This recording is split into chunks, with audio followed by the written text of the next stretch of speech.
Anna, Jane and Mark planning a project about cinema on their Media Studies course. First, you have time to look at questions 21 to 23.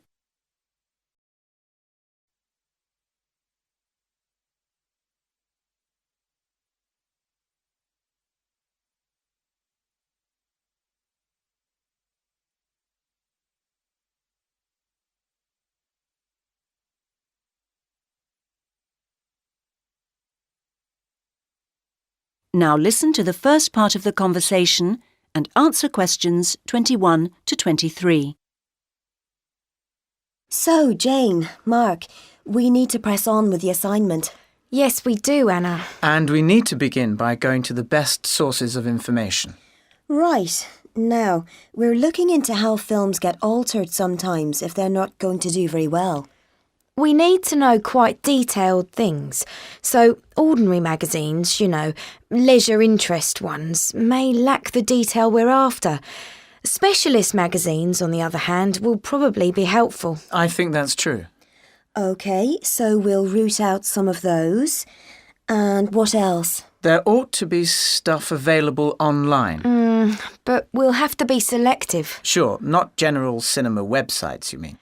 I think it'd be useful to go onto studio websites. Then we'd get pretty specific information. Even if it might be a bit biased. Yes, OK. Anything else? I think we also need to think about the point of consumption, so perhaps reviews would be good to look through. OK, though we'll get most by looking at local reviews, I think. I agree. Good. Now you have time to look at questions 24 and 25.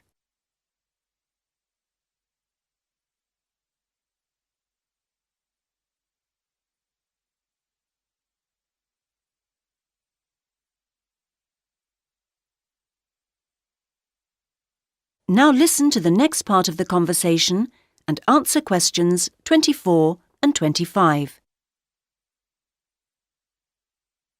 So far, so good. Now we'll gather all that together. We can take one source each, and then... I don't know. About what, Jane? I mean, OK, so we get all this stuff, probably loads of it, but do we know how to assess the usefulness of it? I know it'll all be factual and so true in that sense, but we need to know what it can really tell us. Perhaps we should cross that bridge when we come to it. Mark? Yes, though I think Jane's got a point. But the problem for me is the context we're working in. We've got the assignment instructions and, in a sense, it's all very straightforward. We know which parts are worth how many marks and so forth. But the focus seems to be heavily on the objective and quantitative side of things, whereas I would be hoping to be asked for more interpretative work. And there would have to be time to do that within the framework we've been given. Well, again, I think we should just see how we go with it. Now you have time to look at questions 26 to 30.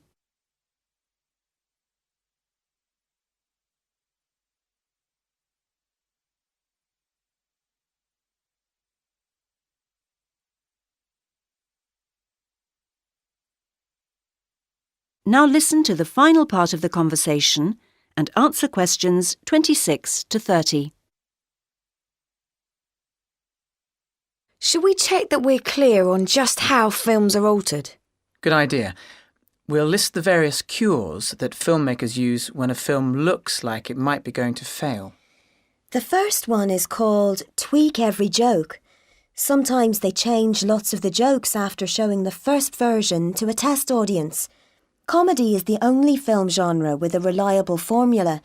The more the audience laugh, the more income the film gets. And it's not very funny if your film makes a loss. And the next one they call Change the Ending.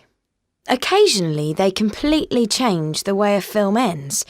It seems a bit strange maybe, but the problem is it's far from easy to know in advance what reaction you'll get from an audience. So if it turns out after all that the test audience doesn't like your ending, you've no choice but to do another one. What's the third one?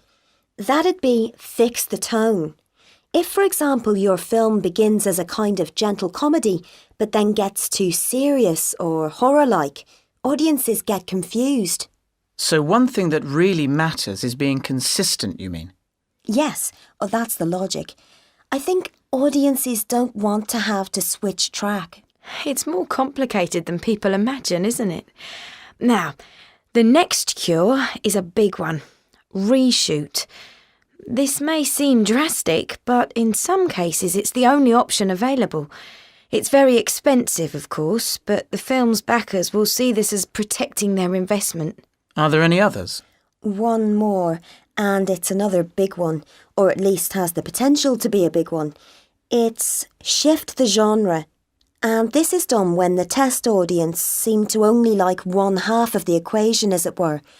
Maybe you made a musical, but they only like your comedy storyline, not the songs. So you do it all again without the songs. It could broaden the film's appeal, get a wider audience. It's weird to think how much extra work has gone into some films, isn't it?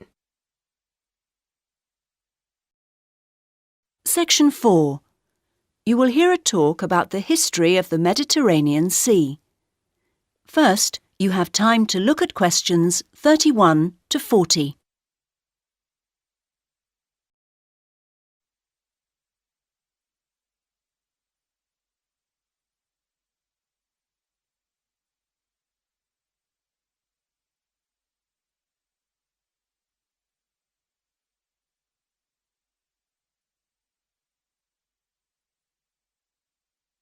Now listen to the first part of the talk and answer questions 31 to 37.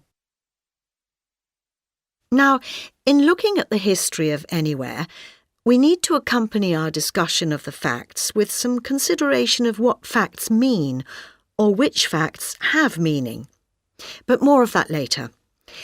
Let's start with looking at one very important period of the history of the Mediterranean, the period of Roman influence.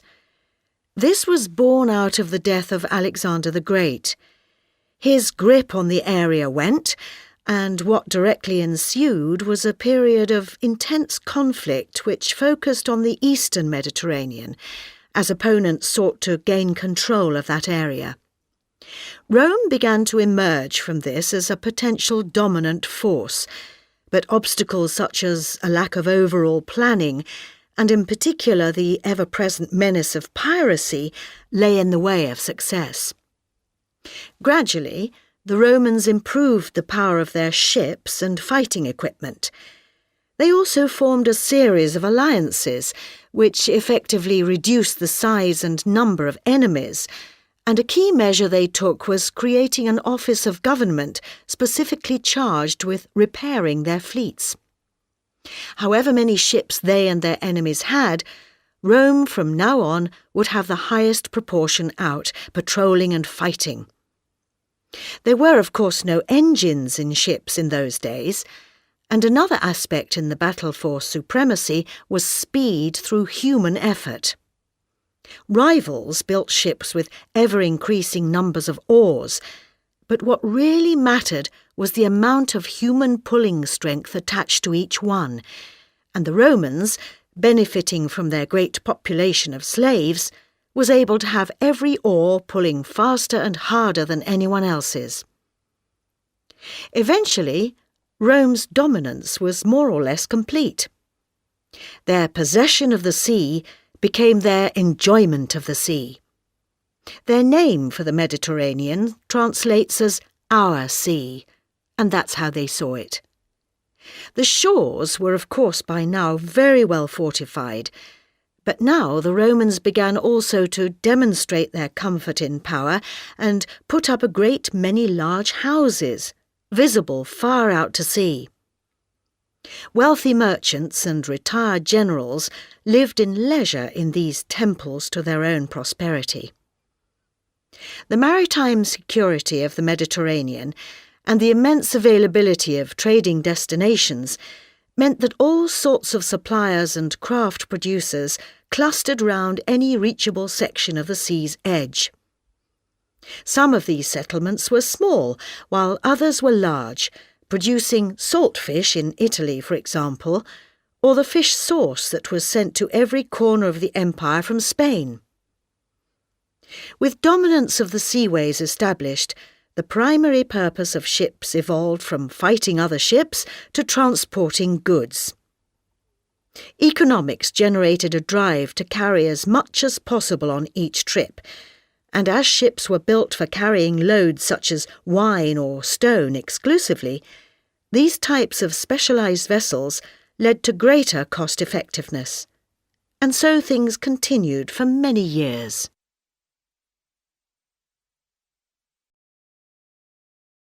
Now listen to the rest of the talk and answer questions 38 to 40. However, I referred before to the question of needing to consider how to approach history.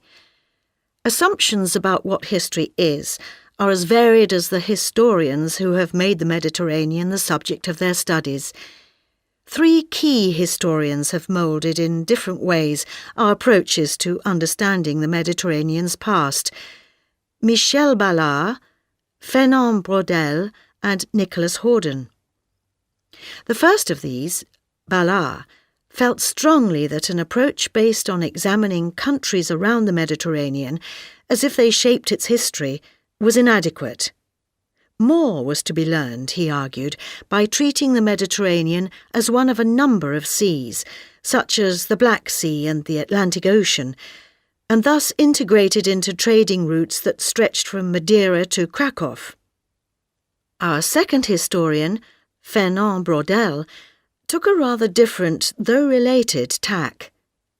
He argued that the ways societies operate, right down to their individual members' actions, is subject to permanent conditions, such as whether they inhabit mountain, plain or sea.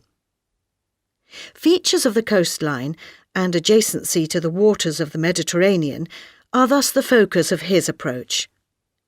And then we can add a third way of looking at history, or at least the history of the Mediterranean, and that's the one propounded by Nicholas Horden.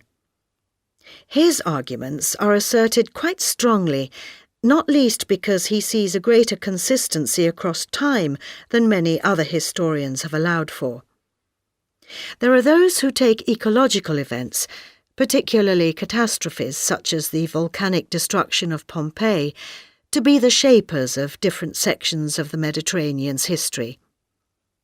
Horden says these are simply incidents, and that the major trends ride on through them.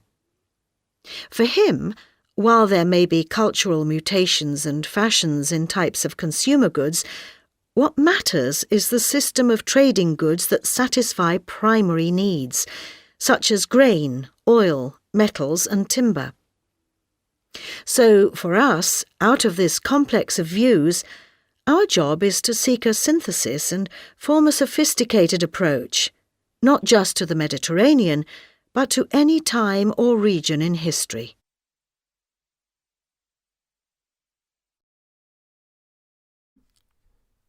OK, how did you do? Let's look at the answers to all of the questions, starting